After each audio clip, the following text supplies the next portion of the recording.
சட்டமன்றத்தில் இருந்திருக்கீங்க. இன்று இடைக்கால பட்ஜெட், அதே போல் கடைசி பட்ஜெட் சட்டமன்ற தேர்தலுக்கு முன்பு ஒரு விரிவான ஒரு குற்றப்பத்திரிகையை தாக்கல் பண்ணியிருக்காருன்னே சொல்லலாம். எப்படி வந்து அநீதி இழைக்கப்படுகிறது, மற்ற மாநிலங்களுக்கு அண்டை மாநிலமான கேரளாவிற்கு வந்து சென்ற நிதி கமிஷன் கொடுத்ததுலேருந்து இந்த நிதி கமிஷன் 16வது நிதி கமிஷனில் 23% உயர்வு, கர்நாடகாவுக்கு 15% உயர்வு, ஆனால் தமிழ்நாட்டுக்கு 0.44% மட்டும்தான் உயர்த்தி வழங்குறாங்கன்னு பல புள்ளி விவரங்களை பட்டியலிட்டிருக்கார். ஒரு குற்றப்பத்திரிகை போலவே வாசிச்சிருக்கார் நிதியமைச்சர் திரு தங்கம் தென்னரசு. உங்களுடைய பார்வையில் அந்த குற்றப்பத்திரிகை வந்து சரியா, இது அரசியல் உள்நோக்கமா இல்லை இது கலை யதார்த்தத்தை ரிஃப்ளெக்ட் பண்ணுதா?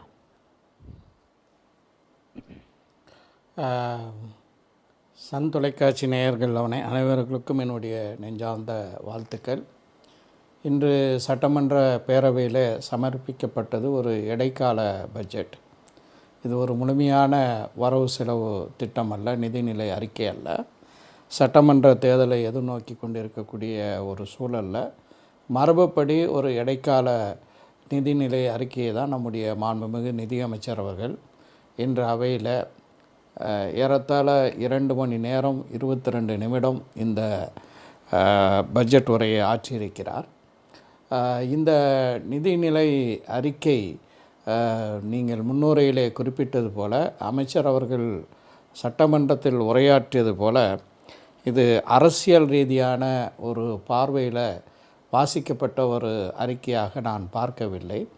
அதற்கு மாறாக இது ஒரு இடைநிலை அறிக்கை என்பதன் காரணமாக கடந்த ஆண்டுகளில் எந்த அளவுக்கு ஒன்றிய அரசு மிக பாரபட்சமாக நடந்து கொண்டது என்பதற்கு அடுக்கடுக்காக பல புள்ளி விவரங்களை அளித்து, அதே நேரத்தில் இவ்வளவு துன்பங்கள் துயரங்கள் என்று சொல்வதை விட நியாயமாக நமக்கு தர வேண்டிய பங்களிப்பை தராமல், அதாவது நம்முடைய நிதியமைச்சருடைய வார்த்தைகளில் சொல்ல வேண்டுமென்றால் ஒரு மாற்றாந்தாய் மனப்பான்மையில் ஒன்றிய அரசு நடந்து கொண்டிருக்கக்கூடிய ஒரு சூழலில் நம்முடைய பொருளாதார வளர்ச்சி தமிழ்நாட்டில் திராவிட மாடல் ஆட்சியில் 11.49 விழுக்காடு என்ற அளவுக்கு உயர்ந்துள்ளதை ஒரு சாதனையாக சொல்லலாம்.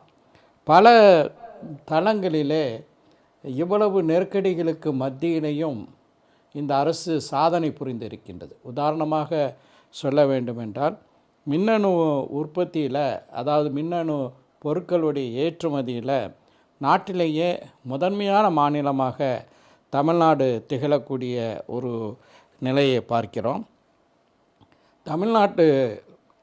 தமிழ்நாட்டினுடைய பொருளாதாரம் நாட்டினுடைய வளர்ச்சிக்கு பெரிய பங்களிப்பை அளித்திருக்கிறது.